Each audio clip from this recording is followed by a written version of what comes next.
It's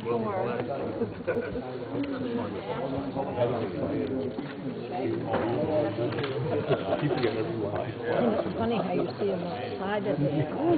Now we went shopping and one of the guys that was then I turned and Peter in the men's parking lot. And we went in and we recognized him when we were by. He said, "Hi Lee, how are you?" And he just said, "Oh, good." And we came back to the register and he came up and he goes, "Well, to be honest, I didn't recognize you. You're out of uniform."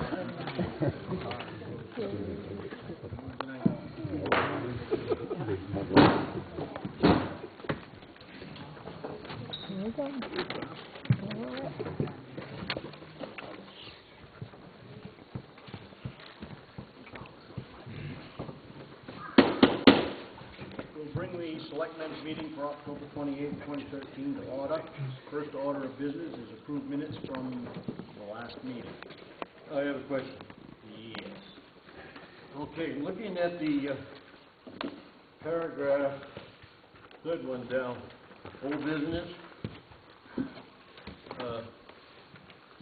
I'm going to revert to that very last sentence in a minute after I go to the fifth paragraph, where Bunn then said he had spoken with Mr. Warden regarding the possible visit to the next Selectmen's meeting. And finally, down to where Alan asked Bunn exactly what paperwork he was looking for and what he wanted to do with it when it was presented.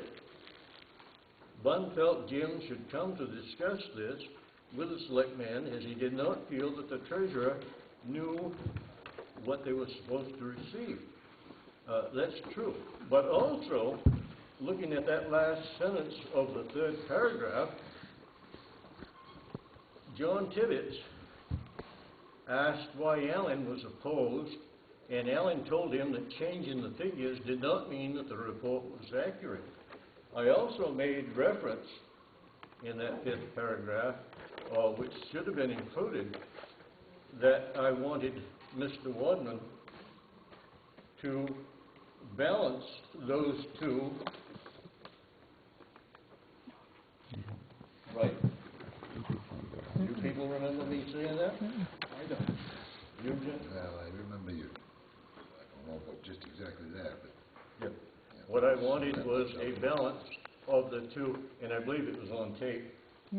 I wanted the balance of the steering committee's report and our treasurer's report.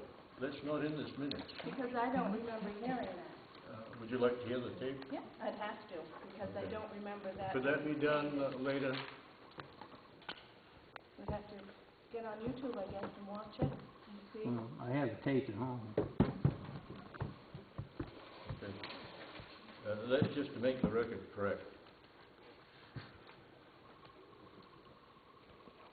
With those corrections, I did mention that John Tibbetts asked why Alan opposed, and Alan told him that changing the figures did not mean the report was accurate. I read that, right? That was included.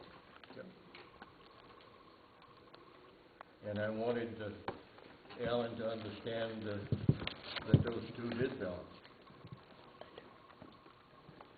Even though the three of us had voted no. Two of us had voted to accept it. Alan declined. No, I voted no. I didn't decline. I voted no. You voted no, right? Okay. So with those corrections, I'll make a motion we accept the minutes read. Wait and approve it then to be, we have to watch the tape to make the changes. I would think they'd have to be waiting Watch to the be tape. approved. Watch the tape. Listen to the tape or Well, whatever. listen to it, either one, but you couldn't approve it until we were sure. You made a motion, Mr. Ward? Well, she tells me I've got to withdraw that motion. No, no. You don't have to, no. Okay, then I'll let that motion stand.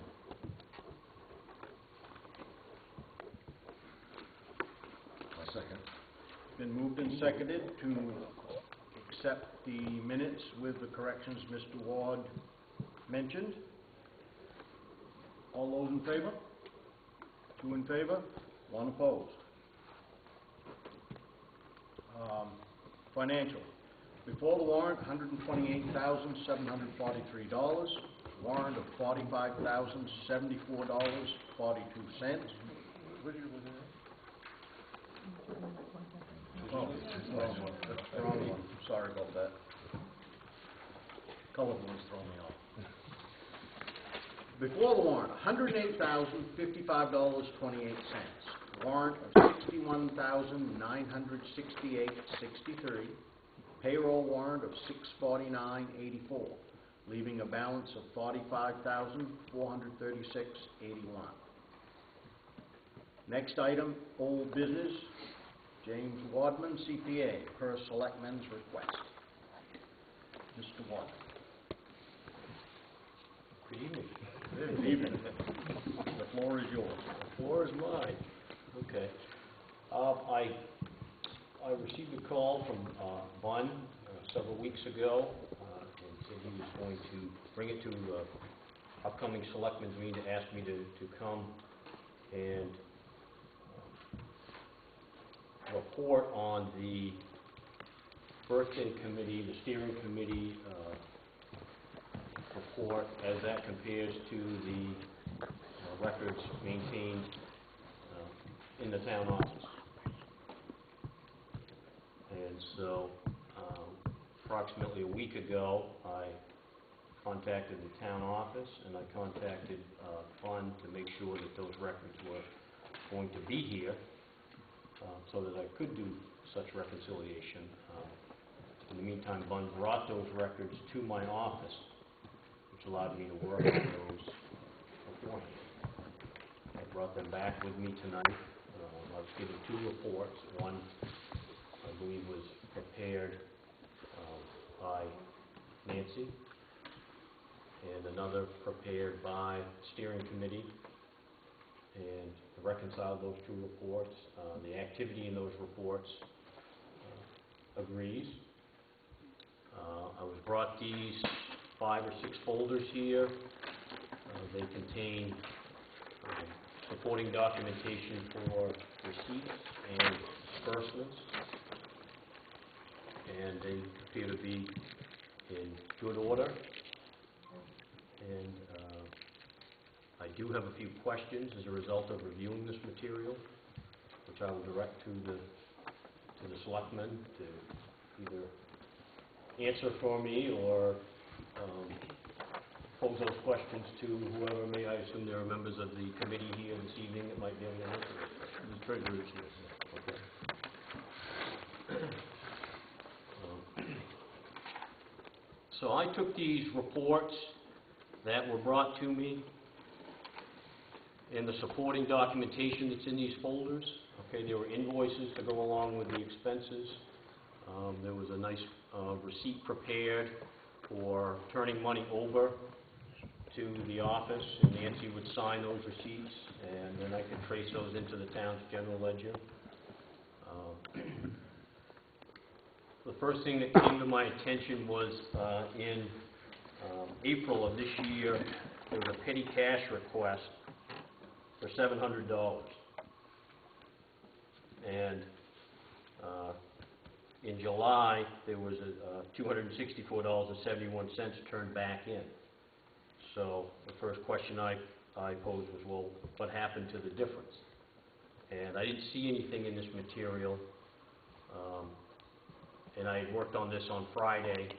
I called the office this morning and asked Nancy if there's any backup material for that difference between the petty cash that was taken out and the petty cash that went back in. And she sent a package to me which detailed the difference between the two. So found all of that to be in order, that there was a backup for the difference between what was taken out and what was put back in. Also, when I worked on this on Friday, the final folder I looked at was a fundraising folder. And I have some questions regarding that.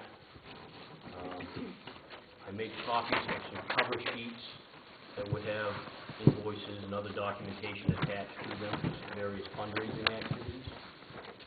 The first that I came to was in May of 2012, the 4th and 5th of May in 2012, a Pee Wee basketball tournament. Money was raised at that tournament, and then out of that money that was collected, there were concessions paid, there were referees paid, and coming down to basically a net profit of $911.58. As best I can see, and I'm putting this out as a question now, there was $640 turned over to be deposited in the town checkbook. And so my question is, what happened to the other $271.58? I would think if you raised after paying your expenses $911.58, there should be a deposit going into the town checkbook for $911.58. Well, there should be that much money turned over to the town office to go into the next deposit down there. So that is a question that I have.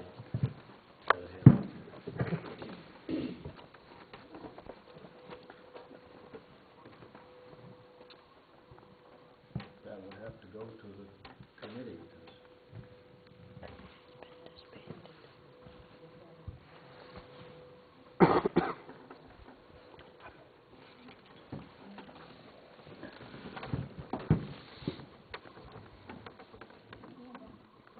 I wasn't treasurer at that time, and without our paperwork here, it would be difficult to answer that question. I'm sure we can answer it, given an opportunity to look at the paperwork. Okay. All right. Does anybody anyone have a question about my question? Does everybody understand what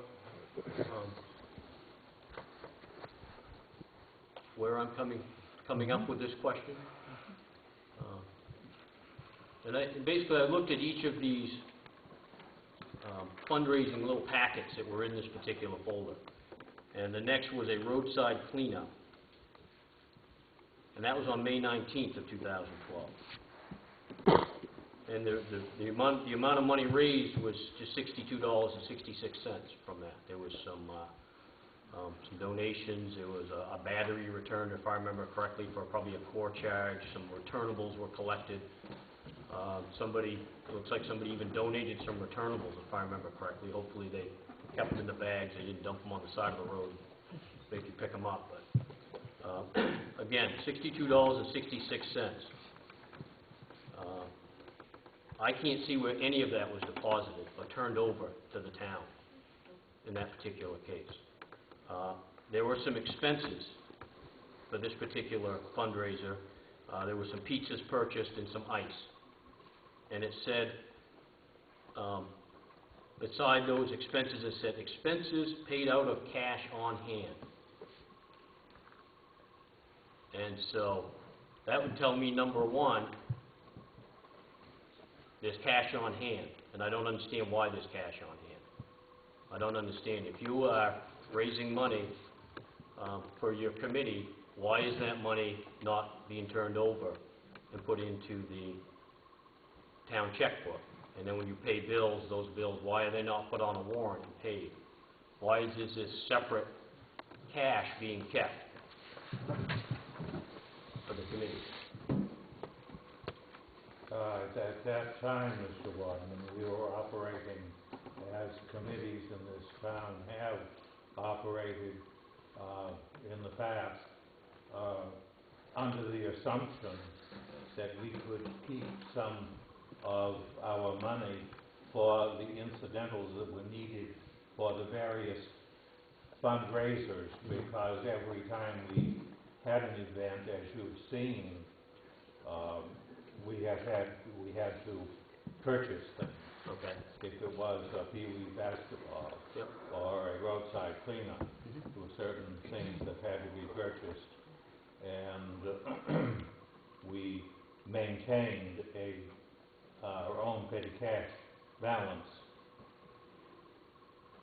until we were told we couldn't do that. Okay, so you were maintaining this petty cash balance, and I can see on the fourth of these 6 fundraisers, there was kind of an accounting of the cash box that was put with this one. This was something called a poker run that took place on August 26th. And there was a lot of detail on this particular summary sheet of what you had for cash to begin with, what you took in, what you had for expenses, and what you had for ending cash. At that point in time, you had $295.42 of petty cash in this quote-unquote cash box. So again, there are 6 of these fundraisers, and I'll give you a copy of this sheet, because when it comes audit time, we will want to see backup for the expenditure of this money. You know, we were asked to look at this account, and in each of these fundraisers that are in this folder, there is a difference between the money collected and the money that was turned over. And if I total this up, it is $635.95. So I know that there are incidental expenses, so we will be looking for the backup on that. Mr. Wadman, Yes, that is $600 and some odd dollars that the town didn't receive, correct? That you don't see in the checkbook. that is correct. It's not that the town overpaid their bills or anything else. That's exactly right. It's the difference between what, and this is the way it appears from what I see in front of me, what was collected from these fundraisers after expenses and what was turned over to the town. So it doesn't have anything to do with the payment of bills on town warrants. It's on the collection end. It's before it made it this far.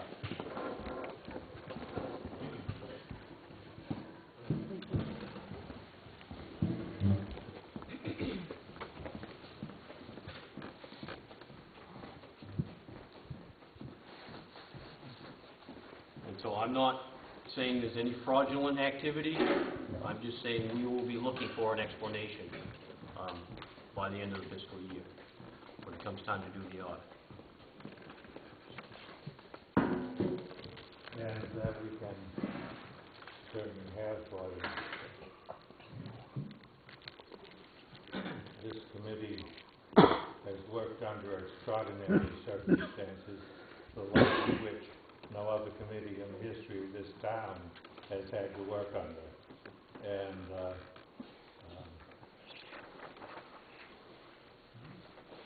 And so it continues. Yeah.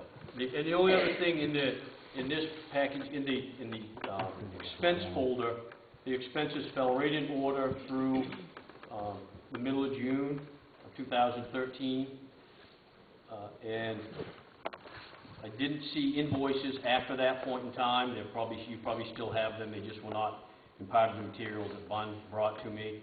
But when I spoke with Nancy this morning regarding the petty cash, I said, did you have invoices for all expenses that were paid on town warrants? She said, yes, there was an invoice for everything. So even though I didn't have them, it's my understanding that they were available. They just were not part of the material that was brought to my office. In addition to this material that was brought to me, Bun also brought this folder here, which contains reports by month that were mailed, I believe, to the selectmen. Could I back up on that? Certainly. For those people who were not here at the previous Selectmen's meeting, I requested something that was recommended by our auditor after the audit was submitted, or when the audit was submitted to us last spring. And it reads, we recommend that the Board of Selectmen perform a review of the financial transactions on a consistent basis. We also recommend that monthly financial reports and bank statements reconciliations be reviewed by the Board of Selectmen to identify financial fluctuations of an unusual nature. And we've never received those, and that was pointed out at the last Selectmen's meeting. The very next day, on Friday, when our administrative assistant supposedly is not working, I received this first-class envelope with what Mr. Wadman is going to deal with right now, which was the ledgers that we had been receiving only, but also the reports put out by the TRIO system, correct? So this contains by month a bank reconciliation, a bank statement, a copy of the bank statement for the operating checking account, and a general ledger summary report. Which is what we received. Yes, for each month. So there's those three reports for February and March and so forth up through September. Those reports, I think it is very important to receive on a monthly basis. I would also recommend that you receive a revenue summary report and an expense summary report from your software program. And what that is, it will have the revenue summary report, will have budget versus actual revenues, probably on 1, maybe 2 pages, a relatively short report.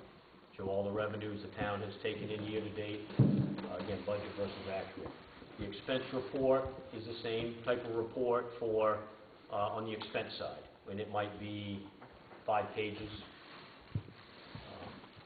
So I would recommend that those basically 5 reports are generated monthly and submitted to the selectmen for review.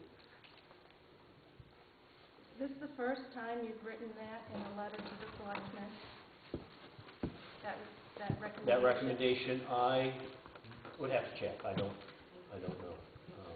Can I look at that again and see what the heading is on that? That's what we received, yeah. That was on March 15th.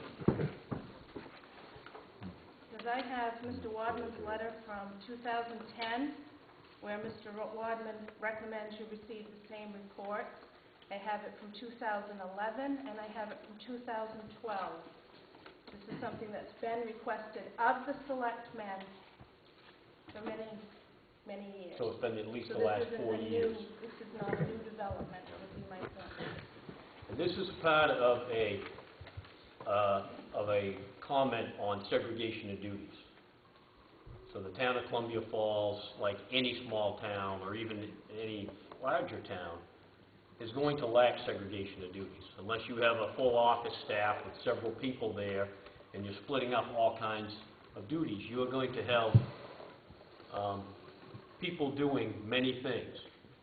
And so without spending a fortune on an administrative budget, then it falls back onto the Board of Selectmen to be looking over the financial records during the year. You don't just wait for the audit at the end and count on everything to be going smoothly all year long. You look at these reports during the year so that you can ask questions. If things don't look right, if it looks like this account, this can't be right, this balance in this account, or it carries a negative balance when it should carry a positive balance, things to that nature. Or if you look at revenues and expenses and say, how can that be? Maybe it's right, maybe it's wrong. But that's the purpose behind it. And you look at your bank reconciliation and see that it's done and it balances and it ties back to your general ledger.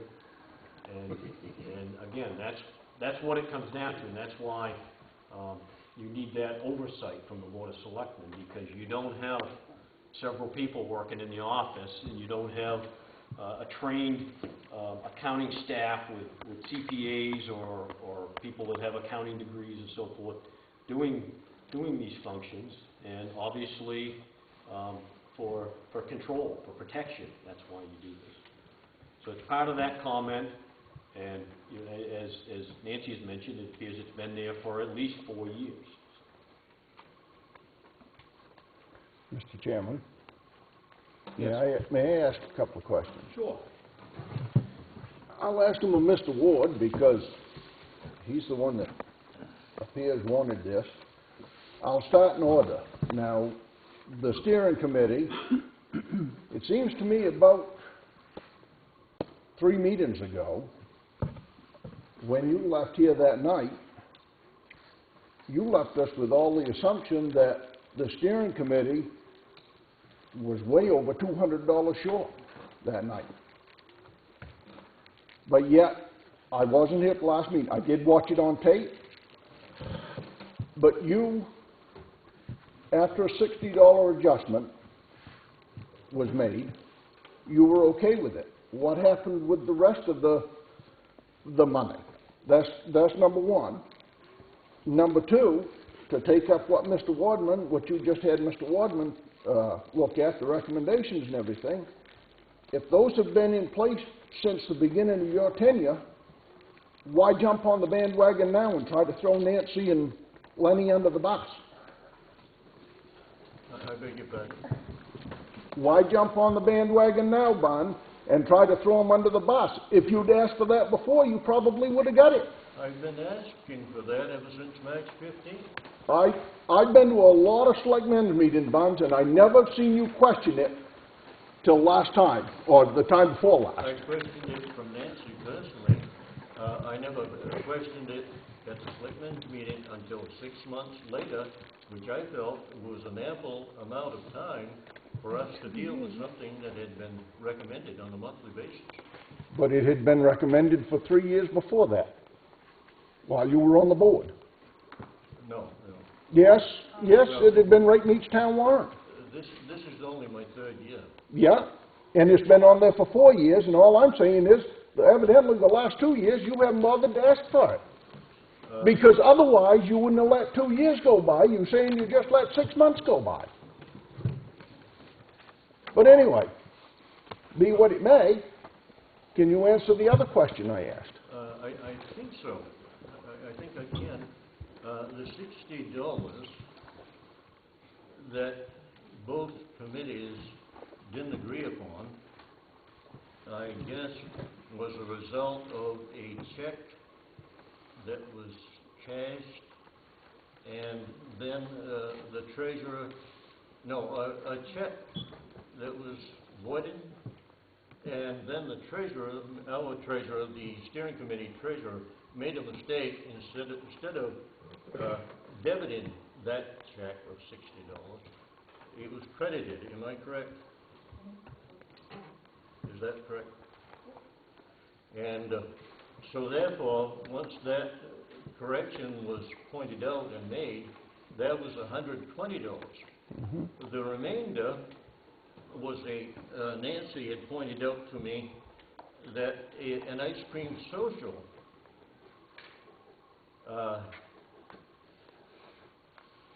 that was charged. Do you remember just what that was, Nancy? It's $168. Okay, $168 and some odd cents. That was something I wasn't aware of, being on that steering committee. That got right by me.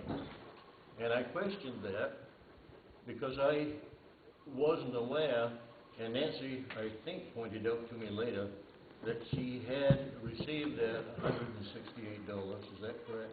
We received a disbursement request Right, okay. for Roberta Morris for that amount. Right, okay. Yep. No, And that was what I was questioning. Anita Morris, I'm sorry. Anita Yep. Morris. Yep, okay. Does that answer your question? Yeah, thank you. Mr. Chairman, Yes, may I ask a question of You may. Mr. Wadman? you may. Mr. Wadman, do you have in front of you the general ledger detail report for the month of September? September? I believe so. Yeah, here it is right here. And on page 1, dated 10/15/13, if we look pretty well down the page to steering committee, you will see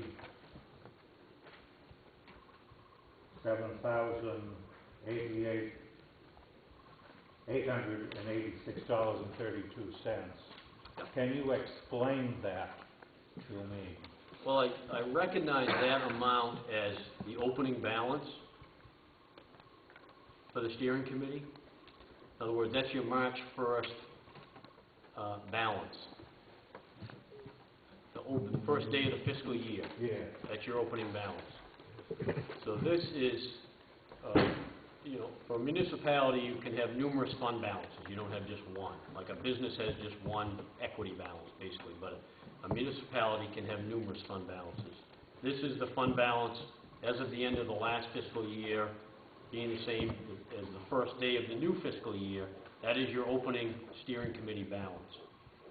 Now, in your, if we had also your revenue summary report and your expense summary report that I mentioned earlier, we could look at, okay, here are your revenues for the year and your expenses for the year. We could combine those three numbers, and that would tell you your financial position as of any given point in time. Thank you.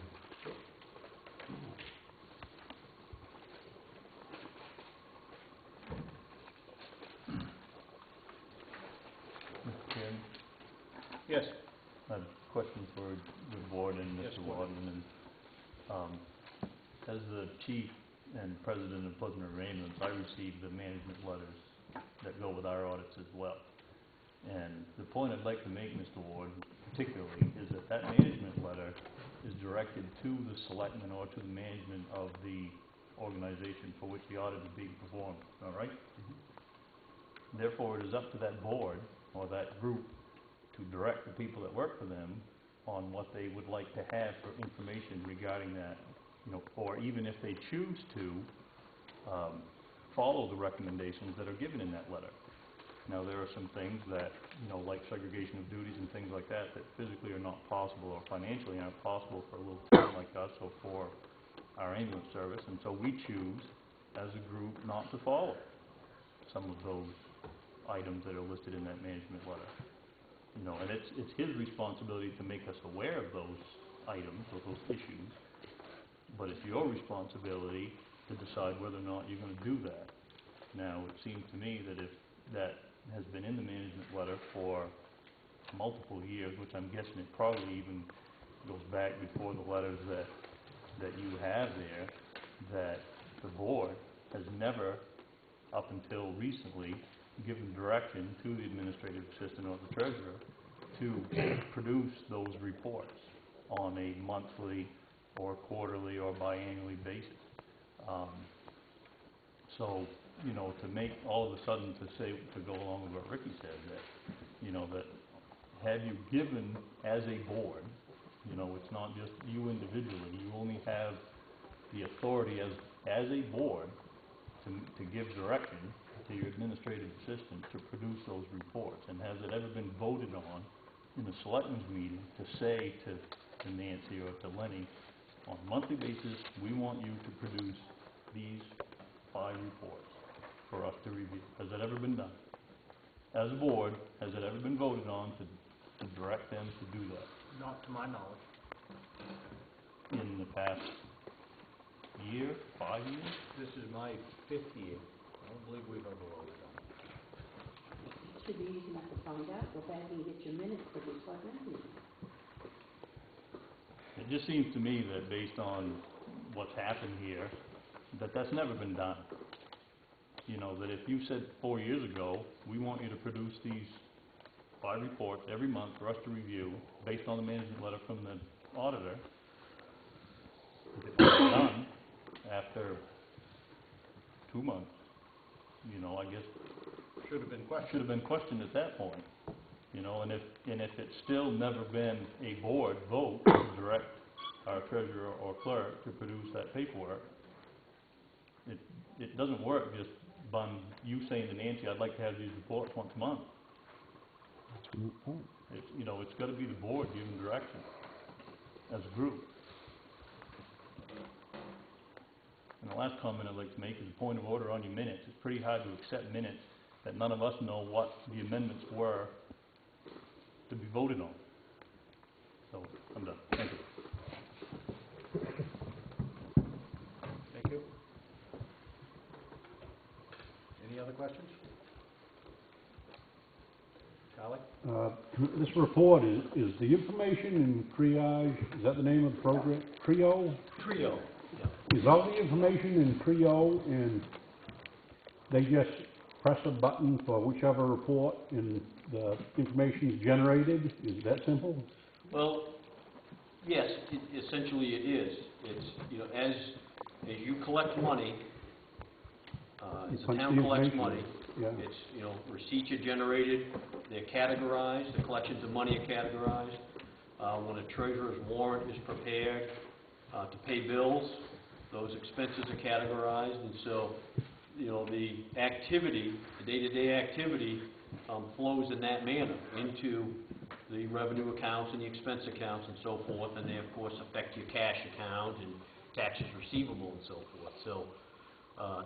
So then, at the end of the month, it's a matter of getting your bank statement, preparing your checking account reconciliation, performing any journal entries that are required as a result of that. A common example being a majority of the money that comes in from the state is in the form of a direct deposit. And so those receipts have to be categorized and so forth. Once that's completed, then it's time to generate those reports. And it is pretty much as simple as pressing a button and getting those three reports, the general ledger report, the revenue report, and the expense report. Okay, thank you. And the general ledger report contains two accounts. There's what's called a revenue control account, and that account should equal the total of your revenue report. And then you have an account called expense control, and that should equal the total of your expense report. And if they don't, you have a problem. And that problem needs to be investigated and corrected, you know, on a regular basis. Everything should flow so that doesn't happen, but things do happen, and it's a heck of a lot easier to find something on a monthly basis than it is on an annual basis. So this not only makes your life better, it makes our life better too when we come in to perform your audit, because these things have been looked at and hopefully corrected and so forth throughout the years. And if I remember correctly, after our audit last year, when you had to reconcile some of the accounts, you asked, it was something that we weren't aware that we needed to do. So we started doing it. The selectmen have them. And in your review, did you find that they balanced? I could see that there were differences. In the materials that Bun brought up to me, there was kind of a cover sheet where the general ledger was compared to the bank reconciliations. And I think each month there was a difference. In the earlier months, there were some large differences, and I could see the large differences. In, for example, in February, there were revenues that came in direct deposit, like the URIP money, revenue sharing, tree growth. Some of those revenues came in the month of February, and they were not recorded in February. And you'll remember one of the things in kind of training you to do your bank reconciliations was record them. Don't record them next month when you're doing it. Record them in the month that they took place in. And that you didn't start doing that until a couple of months down the road. And also, your audit adjustments from the audit were not recorded until May, I believe. So then once those are recorded, your differences are minor. Looking at your bank reconciliations, I can see you've listed your variances. I can see that let me find this little sheet here that Bun left with me.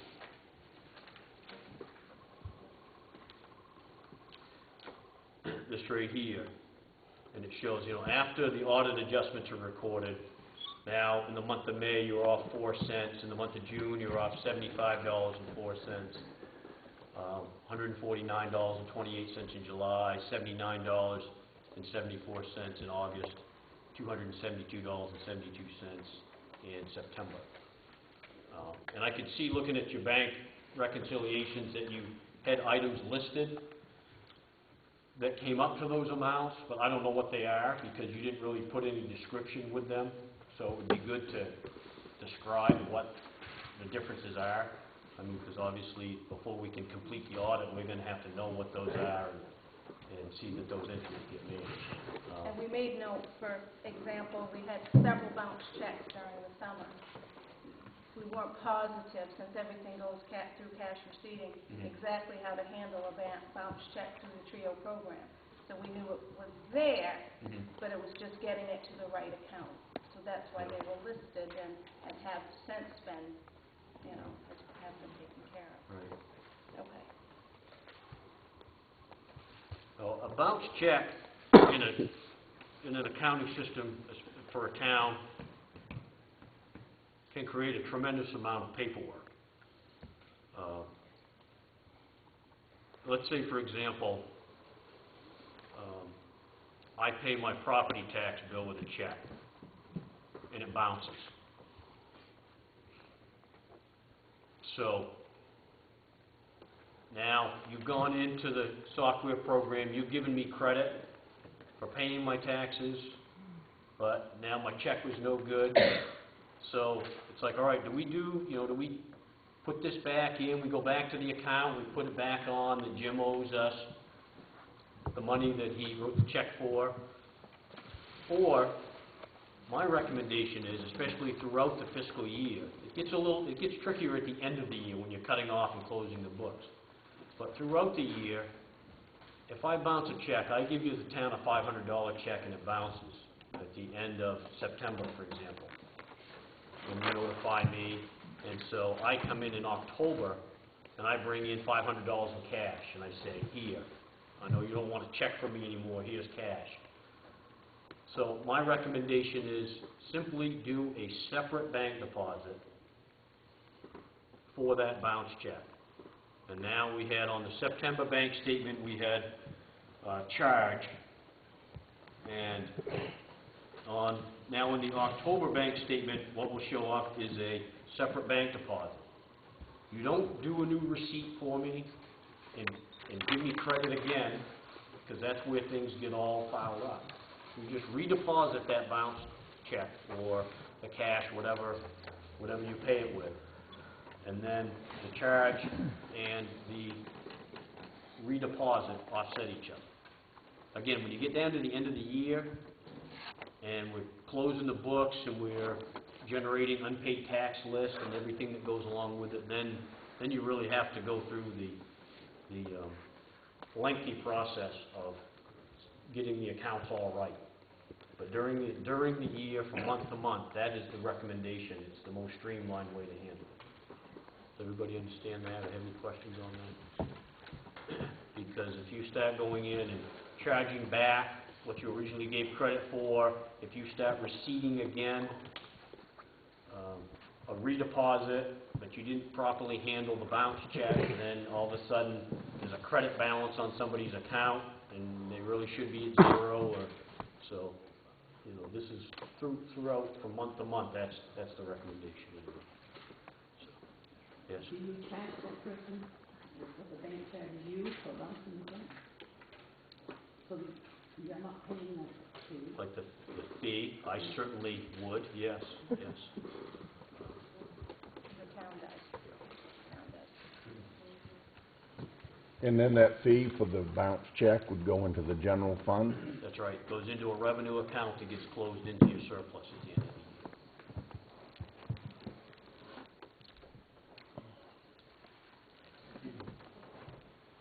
the year. Any other questions?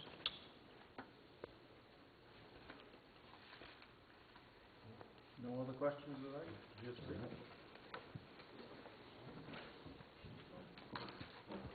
I'll let you move on. Okay. Thank you, Jim. You two, you gonna stay with us, or you? I'll stay with you. All right. What time? Game doesn't start.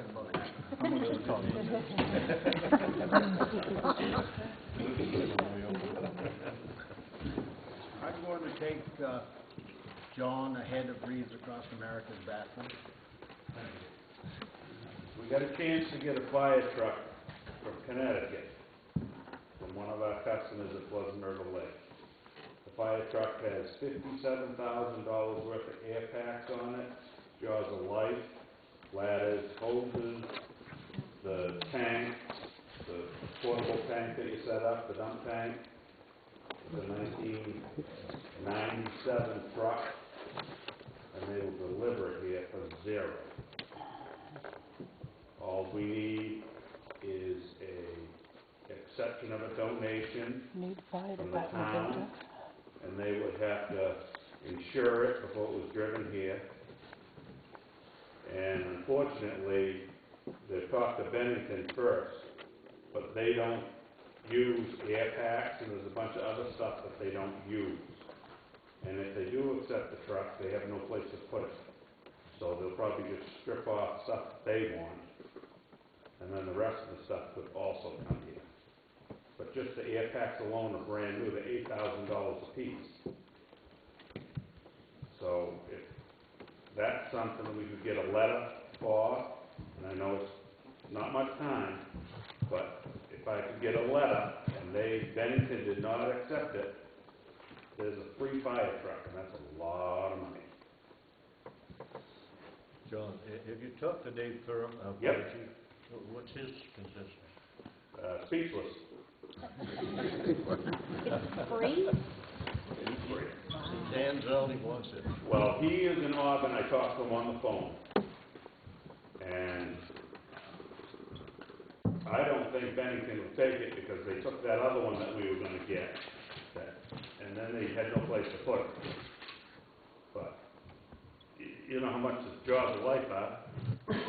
Air packs, $8,000 a piece. A couple thousand feet of hose on it. You know, even if you do take it, this town takes it, it can go somewhere in this district. That'd be a big plus. A thermal imaging camera is on it also. So, you know, that's a lot of stuff, just signing a paper saying you accept a donation and insuring it to get it here and then find somewhere for it afterwards, even if you split it up. And if you did take it and got rid of one of your other trucks, you know, I'd like to have first dibs on whatever you're getting rid of. You know, this is probably, you know, $170,000, $80,000, $200,000 piece of equipment for $0. Courtney, the state fire inspector, what's your thoughts on this? I haven't seen it. I mean, it's 97. It's obviously newer than what we have now. I don't know if there's any, you know, will it pass pump test? I mean, there's probably a few things that would have to be done before you can put it in service.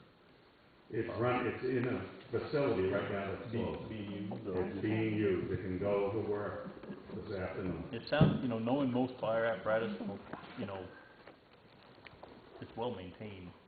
I mean, even these older trucks, you know, that are in the 60s and 70s, usually still serviceable because they've only got 10,000 miles on them and, you know, a couple thousand hours of pumping. But I mean, it sounds like a good deal to me. I mean, we must have some money in our budget to be able to at least put insurance on it.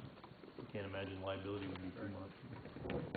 Even if they take the truck over there, they don't use air packs over there. They still got them from the 70s up in Bennington in the bag still.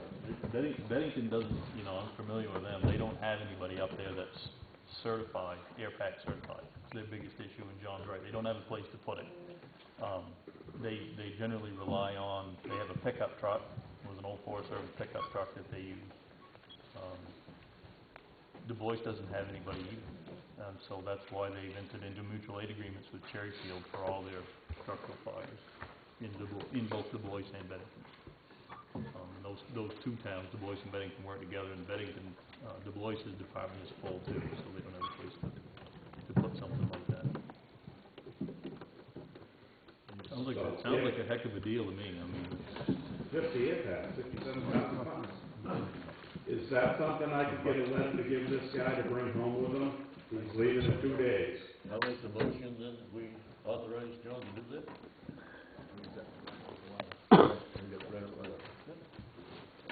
I'll second the motion. Been moved and seconded to draft a letter to, what's the town, people, somebody? Who do we direct it to? I'll have to get you that information. Okay. Yeah, I can get you that tomorrow. And then I can just give it to someone here and they can make a letter up, and when he leaves on Wednesday, he can take that letter with him. And Bennington, I believe, has a meeting today, tonight or today or tomorrow. Do they have some type of town meeting or something? Don't mention it, but. All right, well, they're supposed to maybe be able to make a decision, but I can't see them taking it. If they do, they're just gonna strip it out and we'll still get valuable stuff. Mr. Chairman? Been moved and seconded to do this. All those in favor? 3 in favor. Mr. Chairman, I'm just, once we accept the donation, in order for them to drive that back and put insurance on it, I believe we're gonna have to register it too. We'll just give them a plate, Yeah. give them a temporary tag, and insurance is the only thing they want. And if they break down, or something happens on the way, I gotta go get it. So, that's the only thing he said. How much it's gonna cost just to tag? Municipal plates don't cost anything. You're just gonna have to have the title in order to do it, and that's just a little bit of you have to go to Ellsworth it'll take a little bit of work to get it licensed. We got two weeks. Get us the information, we'll get a letter. You get us the information we need from the letter, we'll get the letter. All right, we'll have it tomorrow. Thank you. Thank you, John. Reads Across America bathroom. They have said down in the wing down here where the small bathrooms are, boys and girls, they don't need those as bathrooms, and they would like to turn them into storage closets at their expense. They would like to have just one bathroom, not all of the stalls. They'd like to remove the stalls and use those as storage at their expense, and they wanted permission to do so. What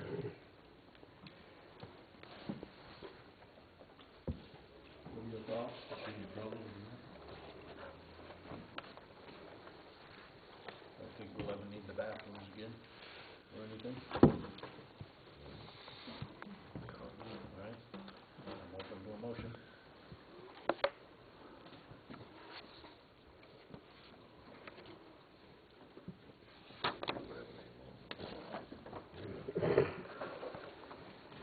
Mr. Chairman, Yes. is that a written request or just an oral request? There's an oral request. I think I'd want to put another one. Do we have it in writing? No, it was an oral request from Karen.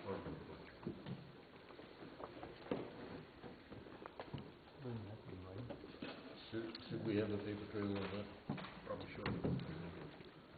Then I move we postpone that until the next meeting with a paper, a letter is requested. All you want is a written request from. Right. Okay.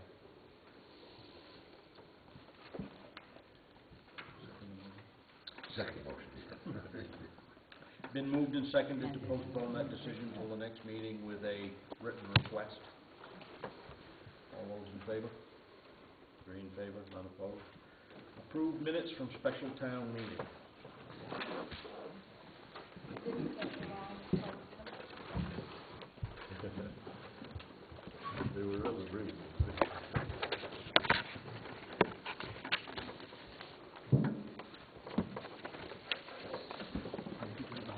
I make a motion that we accept the minutes, special town meeting on October 26th. 22nd, 2013 is printed. Been moved and seconded to accept those minutes. All those in favor? Three in favor. Could I ask a question while maybe Mr. Wadman can help? Why is it necessary to do that, to take that money, have a special thing? We don't say that, photocopy money is going to go pay for the light bill, or we don't say that such and such. That's money that comes into the town, and then it needs to be paid out to a bill. And I'm just trying to understand why it has to specifically be stated that it comes from excise tax. We have to plow our roads, we have to have sand, we have to have salt. So why do we need to state that it has to come from that account? So your question is, why does the money for plowing and sand and salt have to come from excise tax? No, No, not why why. Oh, I'm sorry. Not why does it have to, but why do we have to state that that's where we want it to come from? I mean, why can't it just, excise tax goes into our general fund and excise tax goes out to pay bills? We don't state where our lights exactly, Hey, you don't have to. I mean, you could do just as you say. You could let all excise revenue flow into your surplus and fund your snow plowing and so forth from another source, whether it's surplus or whether it's taxation or generally that's the way we see it done, but that doesn't mean it has to be done that way. But if it's done that way, does it have to be set forth in an article in the town warrant to say that? I mean, because we have a bill that comes from the county every year, and we never say where that money comes from. And we don't even say... You don't even vote to pay it. You Right, just hand exactly. the bill and you just assess that. Right. It's an assessment and you have no choice but to pay it. Right. It's the same way with school tax. Right. That's right. However, you couldn't do that with a snow removal because our taxes had already been committed. So you couldn't have taken it from taxes. That's right. It has to be part of your budget. You have to do it ahead of time. No, but I'm speaking for future references. It has to be a warrant, because when it originally started, the excise tax is, it's my understanding, the reason people pay excise tax is to take care of the roads. That's why the state intends for people to pay excise tax, correct? And for 1 year, our town used that money to maintain our roads, but they only did it for 1 year. Then it was switched to that would be the money to pay for sanding and salt and so forth. Mm-hmm. So I'm just trying to understand on my own why why we do that, if it's necessary or just something our town does. It's not only what your town does, but it's what most towns do, actually. You see excise money going back into the roads in one form or another, whether it's winter maintenance or whether it's road maintenance, is what you typically see.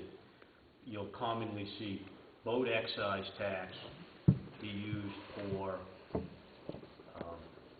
harbor and pier and wharf and that type of use as well.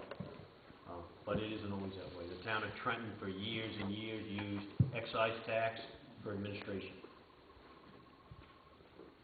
Forever, until about 2 years ago. That's how they paid for administration, was with excise tax. So it had nothing to do with roads. Yeah. Back when I was a selectman and when I set taxes, we used to pay the excise tax and just apply it against that total commitment. Right. We knew how much money you had to raise, and just used it that way. Same thing as what Nancy's talking about. Basically the same thing as what Yep, and we'll see in towns, they'll use excise tax for all kinds of things. And there might be 15 different town meeting articles directed towards excise tax. We're going to pay for that out of excise tax. But the most common use, again, is for road maintenance of some sort, whether it be... It used to be easier on your treasurer bill because taking off the commitment, they would have to find out which places. Let's pay for it. Any other Old business? Actually, yes, I have one thing I forgot to put on the agenda. Harris sent us a letter, Harris Computer, regarding Trio. They are offering, I back up my Trio every day on a different memory stick. They are saying that they're offering a disaster recovery because they're finding from lightning strikes, Hurricane Sandy, massive tornado, power surges, theft, so forth, that memory stick isn't always everything that the town would need to recover all of their. So they wanted, the cost of the service is $975, which would be added to the renewal. That's every year. That's once a year. And it is just offered. All I have to do is, they'll automatically add it unless I send them an email stating that we don't want it. So I leave that up to you to decide. Could you make a hard copy of it, or there's something happens that you can do have a hard copy? I don't make a hard copy. If I made a hard copy of every Trio page, that would be We'd have reams and 400 plus of every account every day. It'd be a lot to make a hard copy. Or are you referencing an electronic hard copy like a CD? Yes. Oh, I make it on my memory stick. Every day I save it. Are they telling you what they think is not going on to that memory stick? I think it's covering basically your extremes.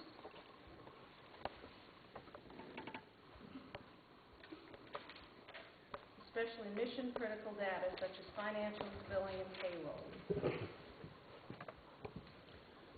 So this Harris Computer, they are Trio? Yes, they are. That's Harris is their parent name. What's your feeling? Need it or not? It's an insurance gamble. I mean, I do back it up every single day. So they sell us a program and then they're gonna turn around and sell us insurance for the same thing. Nancy, before we act on this, could you, there's a number of towns that have Trio, right? Could you check and see what they're doing? Are the majority doing it, or are they being skeptical like we are right now? November 1st is your date to opt out. I just received this So we end need of to opt last out by- week. But if we opt out by then, can we opt in on the Oh, I'm 15th? sure we could. I'm sure we You know could. what I mean? That's right. So we don't get automatic. Right. What would our auditor say? Online backup, or what is it? Jim, would you recommend that, or? No. $40 you can buy a hard drive and store it off-site. There's your insurance. I just rotate Scott. back. Like you That's do what I do. I have I think four. if this town is the size of Waterville, Portland, Westbrook, Navy, we don't have that much information. This is a sales gimmick. I would also thank them not to do anything that we had to opt out of. If they want to offer us things, fine, but don't tell us we have to write them a letter saying we don't want it, because that's not really for them to do. I would send that back at the same time when I said I don't need. I'll make a motion that we opt out. I'll second that. Moved and seconded, we opt out of this insurance program. All those in favor? Could we amend that motion to do just what Todd has suggested? And that is to notify them that they don't, in the future, offer any last-minute things that we have to opt out of? Make that a separate motion. Okay, I'll make that a motion. I'll second the motion. Been moved and seconded to write them a letter and write them that you're just fine. I have 4 separate memory sticks, each has a day of the week. I rotate them, and they go home with me every day so that they're not left in the building in case something happens in the building. So I have as much as I possibly could. Been moved and seconded, all those in favor? 3 in favor. Question. Yes. I just wondered if anyone in the town had thought about the cloud. It's an off-site thing, there's different cloud stores, or whatever you want to call them, where they store your information. It's definitely off-site. So besides doing the memory stick verification of that, or the hard disk drive, or whatever image you decide, there's also the option of the cloud, and you back it up once a week or whenever you want. It's stored off-site, it's safe, Okay. and it saves not only what your data is, it saves your software as well. So if your computer should decide to crash on you, you can get a new one, log in, and pull everything right back Pull down. everything back. Is that the same thing as that carbonite or Yep. that type of stuff?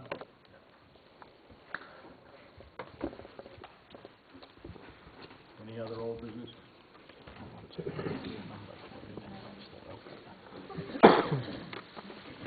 Moving on to new business, approved November calendar.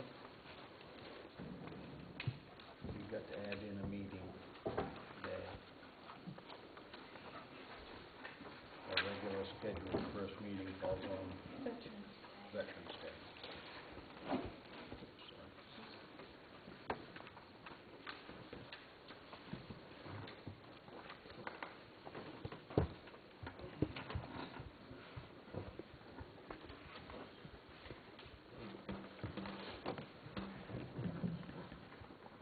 Could we move that to the 12th?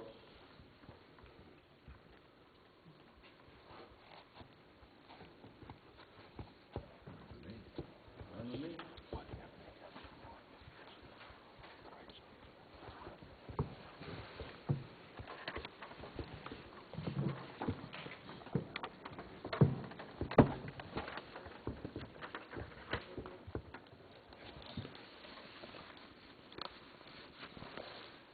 Anything else you can do?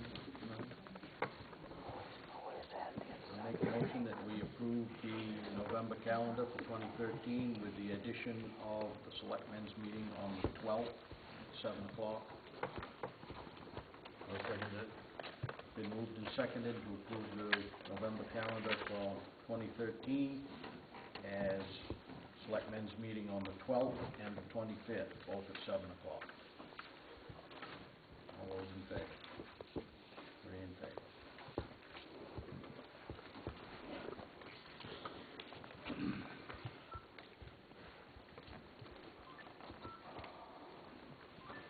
Other new business?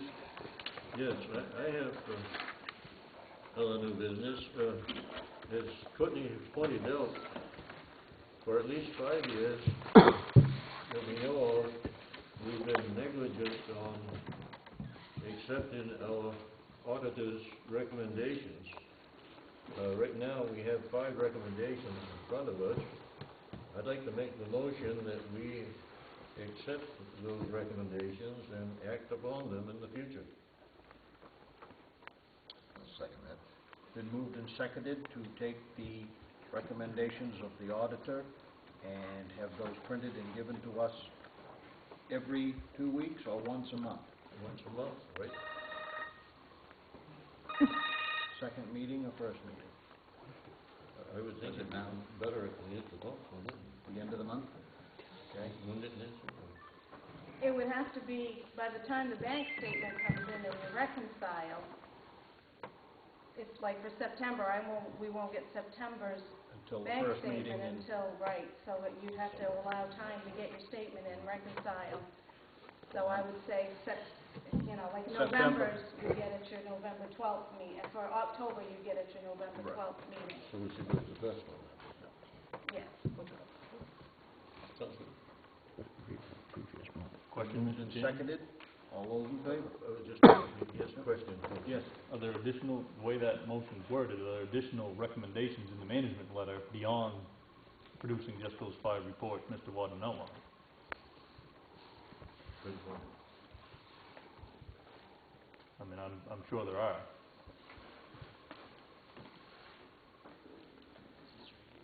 Because at this time, you can't have separation of duties, so to speak. I mean, you've got blood relatives that are both elected officials.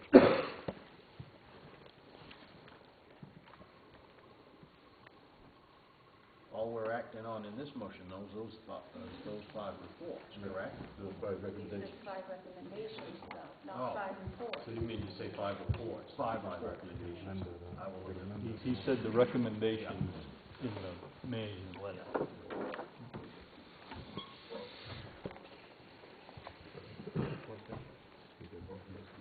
Act on those 5 reports. Recommendations. No, 5 reports. Reports? Reports. Reports, okay. All those in favor? 3 in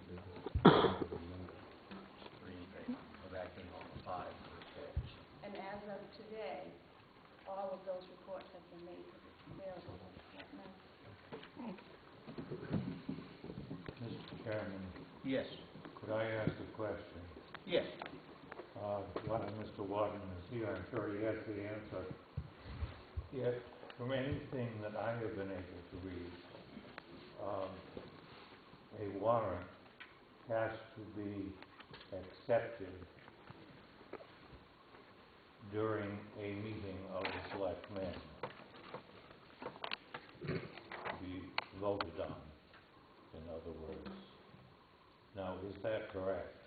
A treasurer's warrant Yes. for paying bills? Yes. No, that does not have to be acted upon in a meeting. It can be approved individually. In other words, the selectmen could stop into the town office one at a time during the day and review a warrant and approve it. Then the state law has changed. School board the same way. I haven't seen what you're referring to, so I can't answer that.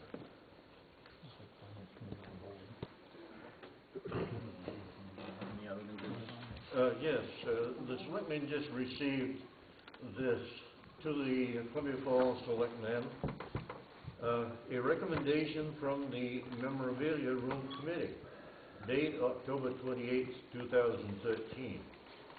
This is a recommendation to the selectmen as to the open viewing hours of the newly completed Columbia Falls School Memorabilia Room.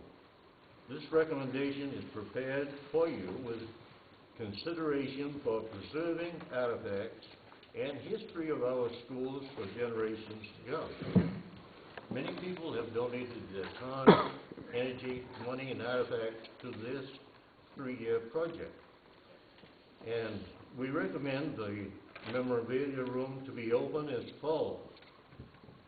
1, during the town office business hours.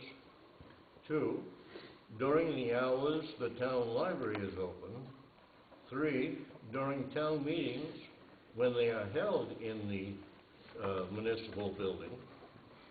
4, during the Columbia Falls High School alumni annual alumni banquet when it is held in the municipal building. And 5, to be open when a benefit dinner is held for any Columbia Falls town resident. The memorabilia room should be closed and locked when other events are held at the municipal building. At the request of a party holding an event, the memorabilia room can be open if a volunteer is available to supervise it for a reasonable amount of viewing time. In parentheses, no more than 2 hours. If a volunteer is not available, it will not be open. Respectfully submitted by Roberta M. Hammond. Roberta M. Hammond, Project Head and Coordinator, Class of 65, and committee members Julia Wister, Class of 49, Sally Cooper, Class of 61, and Hillary Kineo, a resident. May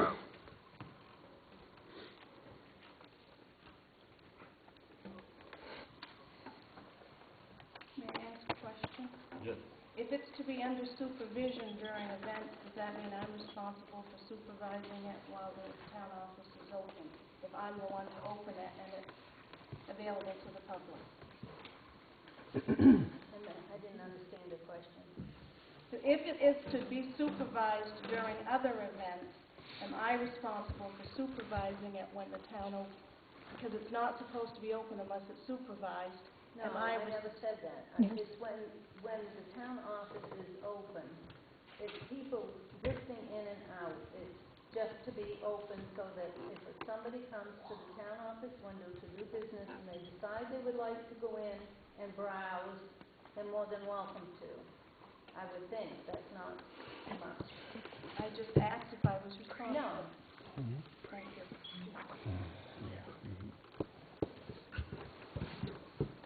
Okay, then, I'll make the motion that we accept, that recommendation is read.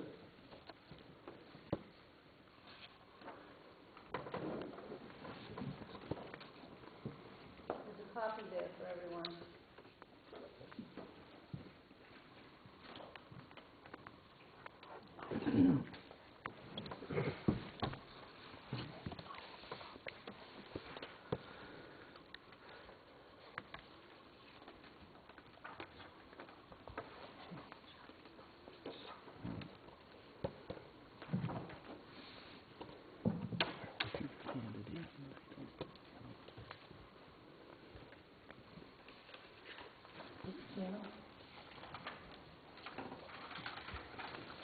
Now, Yes, I have a question. yes.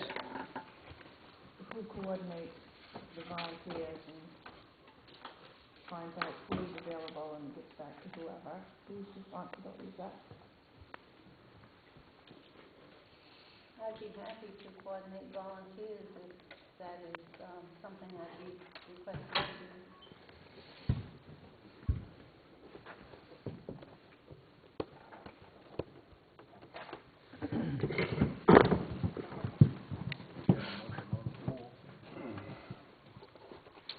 Second. Been moved and seconded to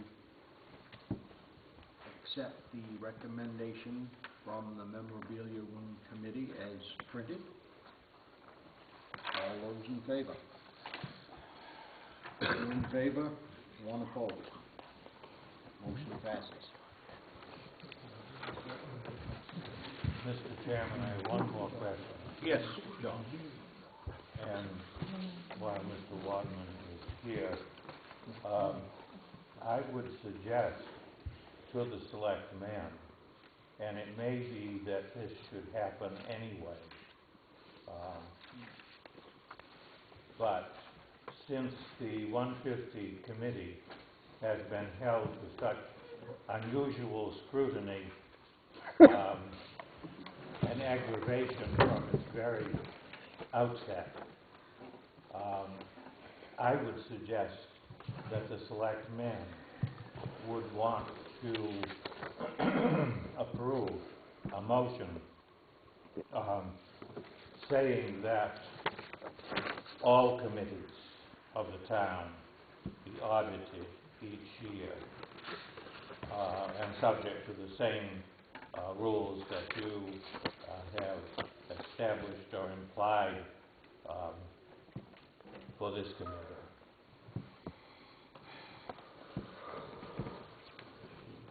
What's your flavor?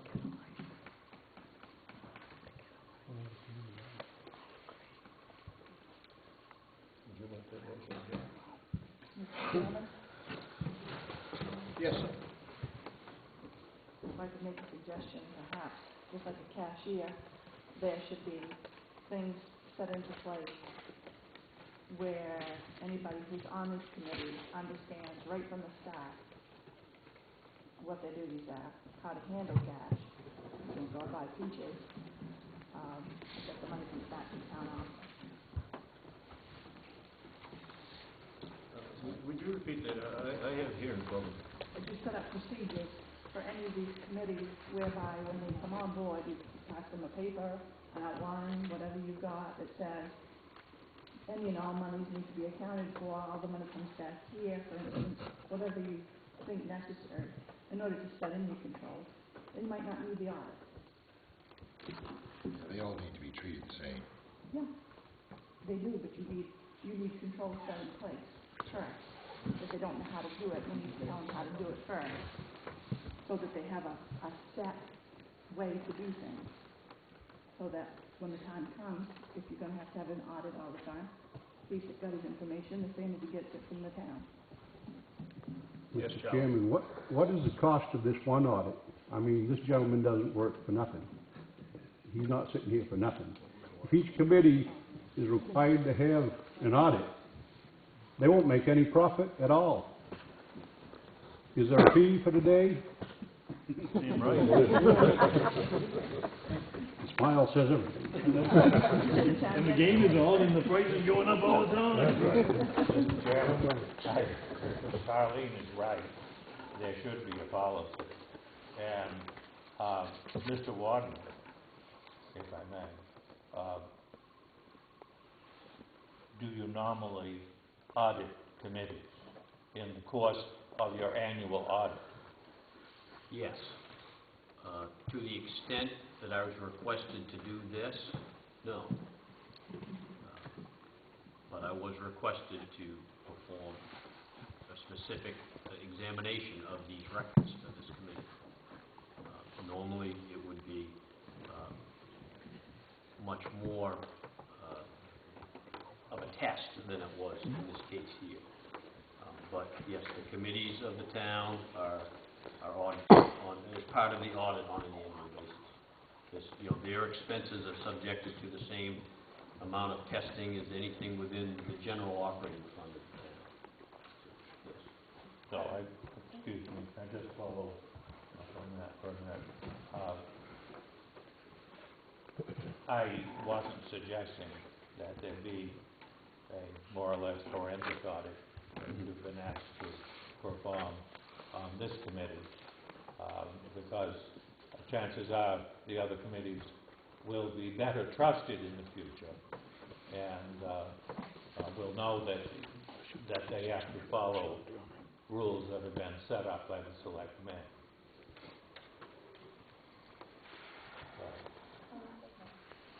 Yes. Are all committees' expenses supposed to appear on your disbursement warrant? Again, I couldn't hear you. Are all committees' expenses supposed to appear on disbursement warrants?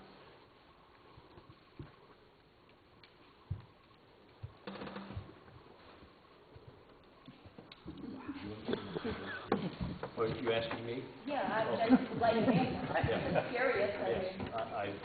Ideally, all expenses that go through the town are on a treasurer's warrant. Yes. So what is the All answer? the ones that go through the town. We have one committee in town that not all the expenses go through the town, but we are always notified when they spend the money, whether it's town money, or whether it's grant money, or whether it's money they've raised themselves. And those records are brought in annually and are part of the audit. No, they haven't been. They haven't been, yes, they have been. They haven't been? Oh, There's a file in the office. Oh, They yeah? bring in Oh. in a copy of every They transaction. haven't. Okay. Why should one committee be different than the rest of them? Probably they shouldn't have been. Yes, Peter. I'd make a recommendation, the selectmen sit down and come up with standard operating procedure, which all the committees can follow, have the auditor take a look at it. We do it in schools, we do it in other places do it, but the way it is here, you've got this committee, that committee, I'm saying I'm confused. And it would seem to me it should all be the same. And have the experts take a look at it, and whoever's in charge of that committee or whatever, you follow this. This And is it's uncharted waters for this committee up here, because up until this last couple of 3 years, we've only ever had one committee, and that's been the town hall committee. Only been just But you one. still need standard operating procedure. Right, that's correct, I agree. And there never has been. I have a question, Keith and Charlene. Would you two be willing to help set up this? No, that's not our job. We're just giving, But he just pointed out that we do, whether... That's up to us, that's what we should do. that's what your job is, and it's not mine. But we could have some guidance, right? Well, I'm pretty, at my age, my guidance not too good. I think MMA sets some pretty strict guidelines Right, they do. of how money is supposed to be handled through accounts. She's right. We were made aware of those before. They're in MMA. That's right. We'll also review whatever you write up too, MMA. I think you could take the SAD 37 fundraising policy and wordsmith that to fit your needs and save you a lot of work. And you worked on that? I did.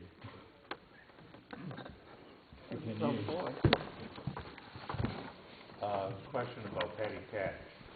Is, Mr. Waterman, is the committee allowed to have petty cash? You certainly can have petty cash, but you need to think of it in terms of petty cash is an asset. And you need to account for that asset. Right.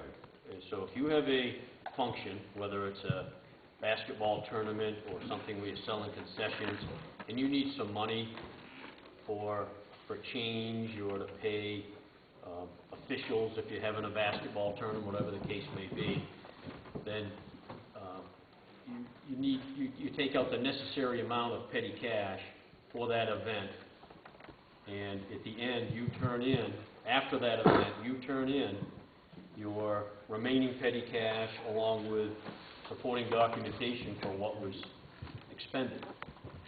So if you have a function and you take out $50 for making change and a few incidental expenses, or if you need, if you have something where you have to pay officials or something like that, you might need a little bit more. But then at the end, that comes back in. When I saw this $700 of petty cash, I was like, what's going on?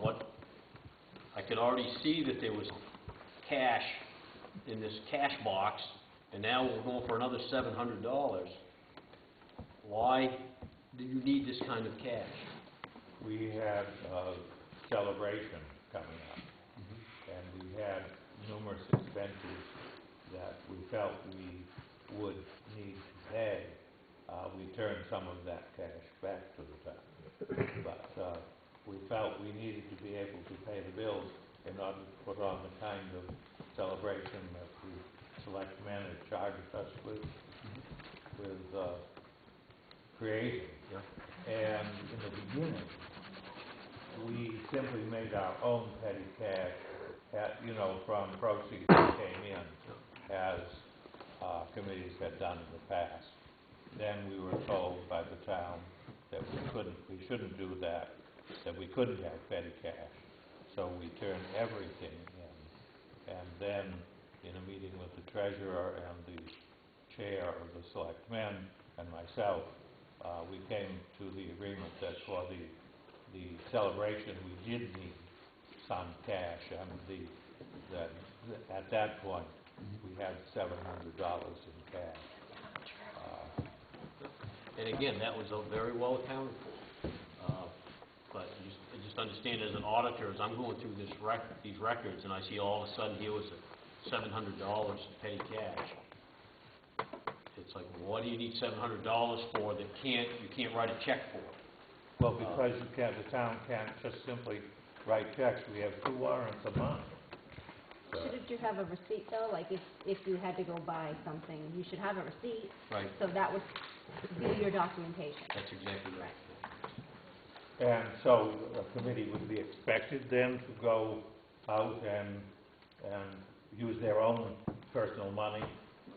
I don't think that's a very good procedure. No. That's what you were just saying, was it not? No, if you take the money out to pay something out of petty cash, there should be a documentation to show where it went. Right. Well, yes, of course, we did that. You're saying that there's $700 that's not accounted for.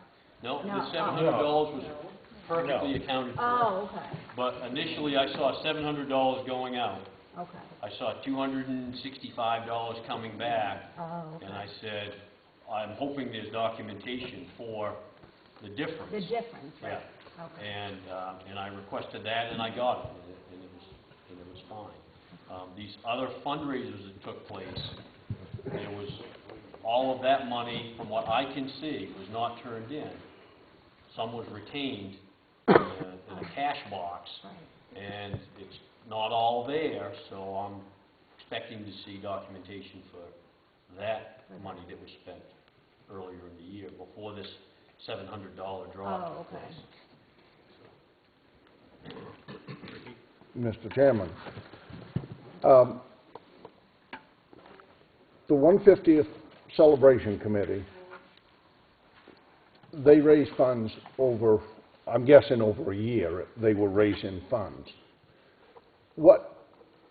Given that they didn't have a fundraiser every day, obviously, you can't, and they didn't have one, they might have had one once a month or every other month, I don't know when exactly they had them. But I guess I'll ask, in your expert opinion, should they have come to the town when they knew they were going to have a poker run in February? Should they have come and got money from petty cash and then turned it in after the event each time? Or should a committee be able to have that over a year? I mean, what would be the standard would you look for? I mean, I'm not saying it's missing anything else. I'm just saying, you know. I think each time you get the petty cash that you need for that event, and then when that event is over, you turn everything back. You turn over what you have left for money, along with the backup for what was expended out of that petty cash. I mean, I realize that may take, more planning on somebody's part, on whatever committee it might be. I'm not saying it wouldn't, but that was my question. Thank you. Would it be better for a committee of any kind to operate outside the town and would not have to do that? I mean, not a committee sponsored by the town, but just 10 people get together and they want to do something with the playground. Well, if that's done independent of the town, then that's independent. That's independent. That's fine. The town's playground, though. Is that relevant? Well, that committee could raise $5,000 one year and $3,000 the next year and $2,000 the following year, and at the end of that 3-year period, they could donate $10,000 to the town or to the playground without any documentation. I mean, on any fundraisers or anything, correct? Yeah, I mean, if an outside group wants to raise money for the playground, for example, they can do that. But that doesn't mean they can just go rip up the playground and make changes to it when they're done. They've got to get the town's approval to turn that money over or purchase that a piece of equipment, playground equipment, and turn it over to the town. But if it's anything that's going to be supported by the town, it has to go town through appropriations and things of that nature, then it should go through the town. I think MMA's take on this was the insurance was the main thing. That's why they were so recommended too. Because if it's a town property or town event, they, according to what Becky Seal said, if they want to do it, fine, but they're not insured. If it's not a town committee or it's not a town, then they wouldn't be insured by the town policy. Lenny, with the situation that Ellen proposed, why would they need to be insured? They wouldn't need to be. They wouldn't if they, The committee the thing is if somebody got hurt. celebration is what you're saying. Right, that was why they were saying it for that particular, because there were going to be a lot of people. MMA would require that if someone else is going to be using your property or something like that, that you would probably have to have them provide a certificate showing that they've got insurance for that event. You would think Free Hall.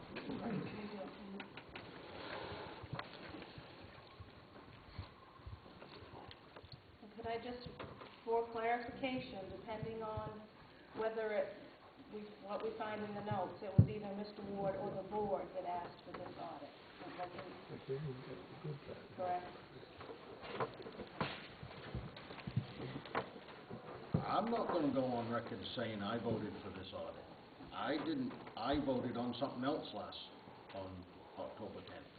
I voted on Mr. Wadman coming here to tell our 2 town employees what they should provide us, not on the town audit for the 150th. That's what I thought I was voting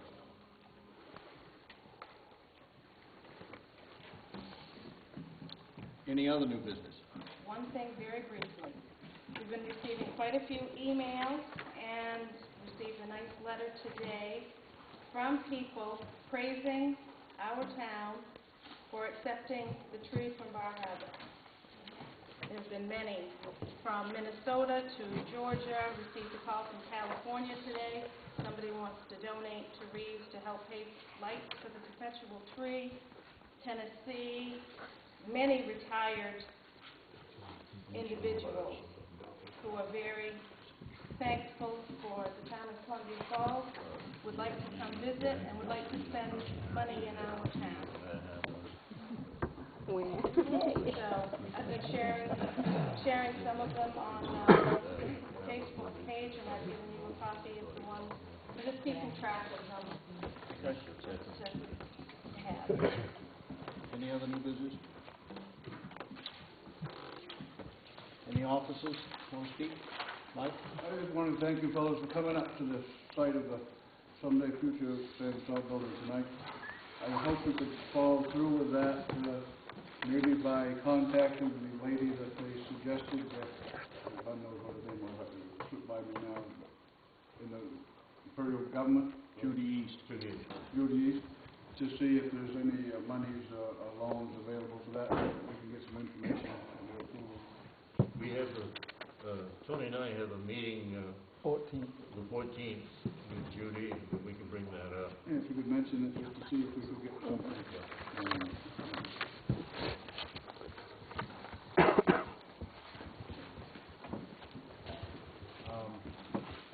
Anything else? Citizens, Jolene and Rick Farnsworth, memorabilia.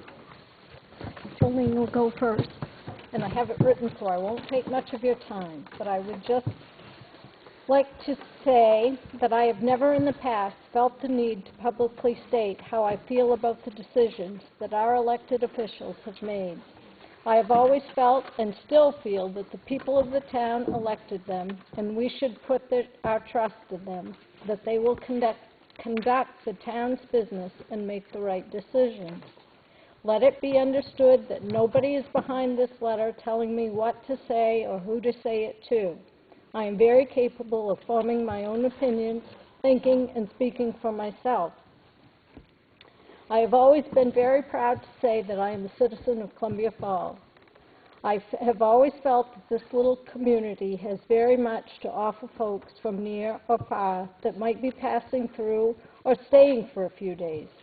Whenever I have company at my house, I try to make it a point for them to visit the Wreaths Across America Museum, the Pottery Shop, the Ruggles House, and to drive by the church, town hall, and the historic houses in the village, and have been very proud to show off what we have in our little town.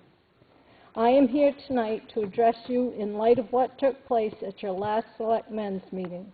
I was not here as I had a prior commitment, but I have listened to the tapes of it, and I must say that I am outraged, saddened, and very embarrassed for the town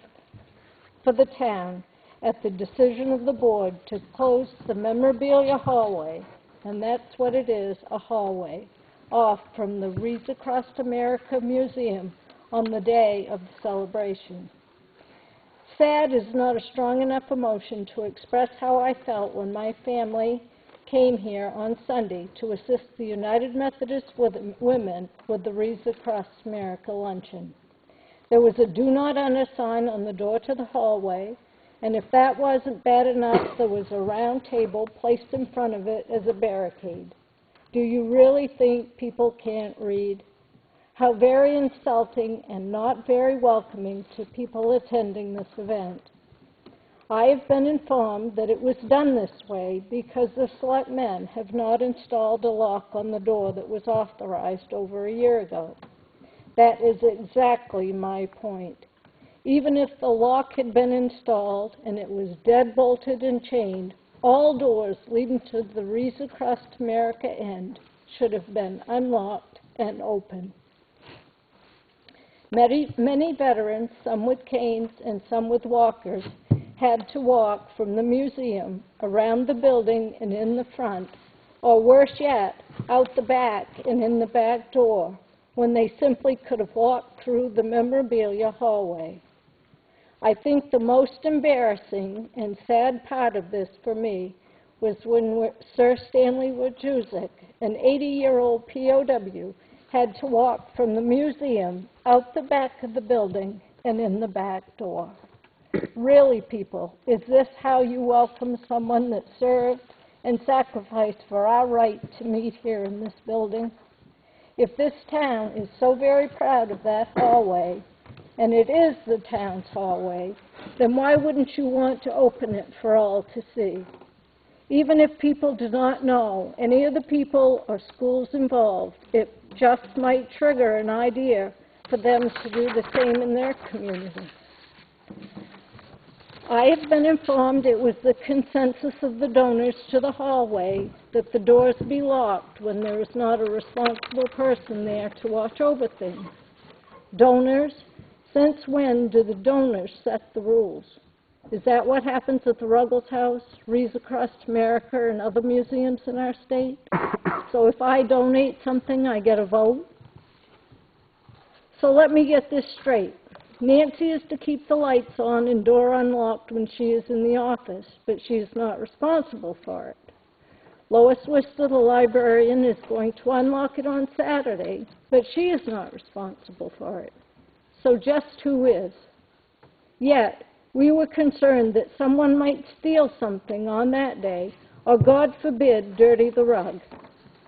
I am willing to bet that there was not one person that came to the Wreaths Across America Museum or luncheon that day that would be there to steal anything from the memorabilia room. And it has been my experience that if they were there to steal anything, a lock is not going to keep them out. I have been informed that there are many irreplaceable artifacts in there. That being so, maybe they shouldn't be there. Does the town have enough insurance coverage to cover such items? The next question is a safety issue. Does the town have insurance coverage enough to cover a life? For example, had there been a fire in the Wreaths Across America part of the building that day, and the only means of escape was that hallway, and a life was lost, what then? Not only is this the case when there is a function being held there, but also when Wreaths Across America and Worcester Wreath employees are at work on a daily basis. I know you probably feel it would be Wreaths Across America's problem. I'm thinking that would not be the case when it is discovered that Wreaths Across America is a tenant and the town is the landlord that is voted to keep the doors locked. All that aside, wouldn't common courtesy come into the picture when you have a huge event going on at Wreaths Across America and their workers are there working with United Methodist Women here in the gym and they have to keep running around the front or back to get in? The United Methodist Women do more for this community than most people even realize. Would it not make it much easier for them to communicate with Wreaths Across America when they are catering an event for them to simply walk through the hallway rather than having to go out and around the building? What kind of an example are we setting for our youth that we're here earning community service credits for graduation, that it is okay to disrespect our elderly and veterans? If you ride up and down the streets of Columbia Falls, you will find many homes for sale, mine included. Do you think many prospective buyers would feel very welcome if they come in and see a do not enter sign and a table barricading the door? Then they sit and watch our veterans come in the back door, and they are our veterans. Whether they are local or not, they are ours. We have lost many things in this little community. Let's not let our friendliness, common courtesy, and patriotism be the next to go. Shame on you, Board of Selectmen, for allowing this to happen, and you've done it again tonight.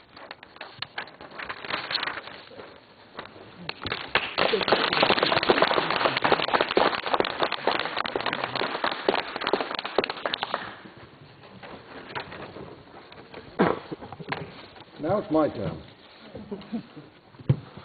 I have in front of me which you gentlemen will get, and it has been certified. It says, a petition to have the memorabilia room removed from the municipal building. We, the citizens of Columbia Falls, Maine, ask the selectmen of Columbia Falls to have the memorabilia room removed from the municipal building. We, the undersigned citizens of Columbia Falls, feel the room has become a personal project instead of the public venue it was intended. When stringent regulations are mandated and approved by the selectmen, we feel this is to be unwelcoming to our residents and to all who may visit our municipal building. At a recent event in our town, this public room was barricaded with a table and a do not enter sign. This meant the tenants, as well as decorated veterans, were asked to use alternate means to travel from one end of the building to the other. We, the undersigned, found this to be an embarrassment and a poor representation of our community, our gratitude, and our civility. We feel if this public room cannot be open for public events, it should be removed. It's been certified, and if I counted them right, there is one lady that called, asked her name to be removed, and I did that. There's 39 signatures on that, which meets all of the criteria for a petition. And I would request that you gentlemen act on that tonight. There's that, and there's copies for each one of you that go in. Thank you. Thank you, Rick.